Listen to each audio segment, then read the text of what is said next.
শহর জীবন ছেড়ে যখন প্রাণ প্রকৃতির খোঁজে কোনো গ্রামগঞ্জে আসবেন, গ্রামের এই মাঠ, ফসলি জমি এবং পাখির কিচিরমিচার আওয়াজ আপনাদেরকে অসাধারণ এক আনন্দের ছোঁয়া দিবে আপনাদের মনে।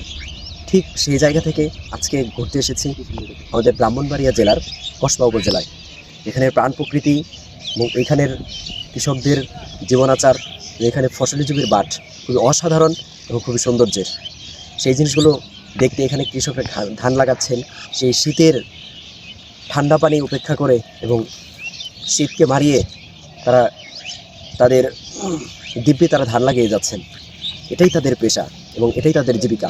আর এই জায়গা থেকে আমাদের এই বাংলাদেশের প্রত্যন্ত অঞ্চল থেকে এই ফসলি জমি এবং কৃষকদের উৎপাদিত ফসল দিয়েই সারা বাংলাদেশের জীবিকার পরিচালন হয়। কি পরিমাণ ধান পাওয়ার আপনার সম্ভাবনা আছে মনে করতেছেন?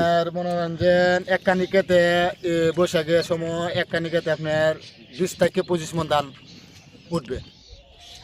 এক কানি জমি আমরা সকাল 6টা বাজে রাখছি, বিকাল 6টা বাজবো লাগাইতে প্রতি বছরে এর সিজনে আপনার প্রায় 2-5 হাজার মণ ধান উঠে। এই যে পাশে আমার ডান পাশে যে জমিটি দেখতে পাচ্ছেন, এটি আমাদের নিজস্ব জমি। এটাতে এখনো পানি দেওয়া হয় নাই, এই তো আজকে অথবা কালকের ভিতরে পানি দেওয়া হবে। এই যে একটি পাশে ডিপ মেশিন আছে, সেটা আমাদের নিজস্ব ডিপ মেশিন, একজন পরিচালনা করে লোক রাখছি আমরা।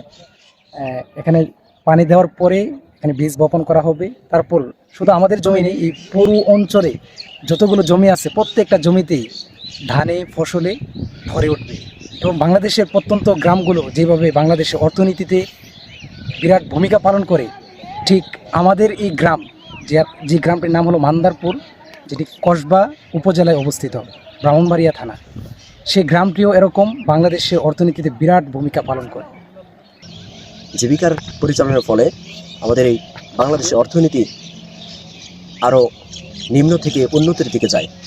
এজন্য আমাদের সকলের উচিত আমাদের বাংলাদেশের প্রতিটি জেলার প্রতিটি গ্রাম শহরের যে কৃষকরা রয়েছেন, প্রান্তিক এই কৃষকদের যথাযথ মূল্যায়ন করা। আব্দুল্লাহ নাইম, চট্টগ্রাম বিশ্ববিদ্যালয়, কসবা, ব্রাহ্মণবাড়িয়া।